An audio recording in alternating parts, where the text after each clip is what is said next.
नमस्कार. ॲडव्होकेट नरेंद्र माधव या आपल्या कायदेविषयक घडामोडीच्या चॅनलवर आपलं सहर्ष स्वागत आहे. मित्रांनो, कायदेविषयक घडामोडी अगदी मोफत प्रोव्हाइड करण्याचं काम आम्ही या चॅनलच्या माध्यमातून करत असतो. आपलं पण एक कर्तव्य आहे की या चॅनलला लाईक करा, सबस्क्राईब करा आणि कायदेविषयक घडामोडी संपूर्ण जाणीव करून घ्या अशा अपेक्षा आपल्याकडनं आहे. मित्रांनो, सदनिका खरेदी करत असताना कोणत्या पद्धतीची काळजी घेणं अपेक्षित आहे या अनुषंगाने आपण मागील काही व्हिडिओमध्ये बोललो आहोत. आजच्या व्हिडिओमध्ये मित्रांनो आपण अजून काही कायदेशीर असणाऱ्या ज्या काही बाजू आहेत त्या समजून घेऊयात की ज्या वेळेला आपल्याला स्वप्नातील घर खरेदी करायचं असतं, ज्या वेळेला आपल्याला एका इमारतीमध्ये सदनिका खरेदी करायची असते, त्यावेळेला आपण आपली काळजी घेणं किती मोठ्या पद्धतीने आवश्यक आहे. आपल्या ह्यामध्ये छोट्या छोट्या गोष्टी जरी आपण या ठिकाणी चुकलो मित्रांनो तर आपल्याला भविष्यामध्ये मोठ्या पद्धतीने कुठेतरी आपल्याला पश्चाताप करण्याची वेळ येण्याची शक्यता असते.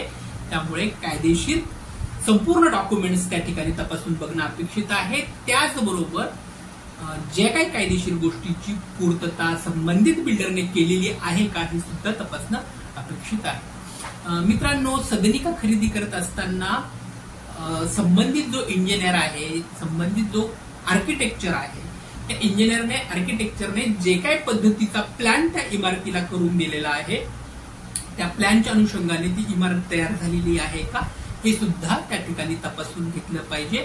आणि ती इमारत त्या प्लॅननुसार बनवलेली आहे का ह्या गोष्टीची कायदेशीर क्लिष्टतेची बाजू एखाद्या ऍडव्होकेट्स कडून किंवा संबंधित सोसायटी स्थापन झाली असेल आणि त्या संबंधित सोसायटीच्या प्लॅनवर एखादा जर वकील असेल तर त्यांनी सुद्धा एनओसी त्या वकिलाकडनं घेणं अपेक्षित आहे की कायदेशीर दृष्टिकोनातनं सगळ्या गोष्टी जसे की स्ट्रक्चरल ऑडिट असेल, त्याचबरोबर आर्किटेक्चरच्या गोष्टी असतील, काही आर्किटेक्चरची पूर्तता इंजिनियरने केलेली आहे का, त्याचबरोबर इतर काही डॉक्युमेंट्स आहेत, जमीन व त्यावरील बांधकाम संदर्भात केलेला अहवाल याची सुद्धा काळजीपूर्वक तपासणी केली पाहिजे. मित्रांनो, जसं की आपण बघतो की ग्रामपंचायत हद्दीमध्ये इमारतीची उंची किती असावी याची सुद्धा कायदेशीर गोष्टीमध्ये तरतूद मेन्शन केलेली आहे. त्याचबरोबर महानगरपालिकेमध्ये इमारतीची उंची किती असावी, जसे की आपण अ, ब, क, ड दर्जाच्या महानगरपालिका बघत असतो. अ दर्जाच्या महानगरपालिकेमध्ये गगनचुंबी इमारती आपल्याला बघायला मिळतात, पण तशा इमारती ब आणि क दर्जाच्या महानगरपालिकेमध्ये बघायला मिळत नाहीत.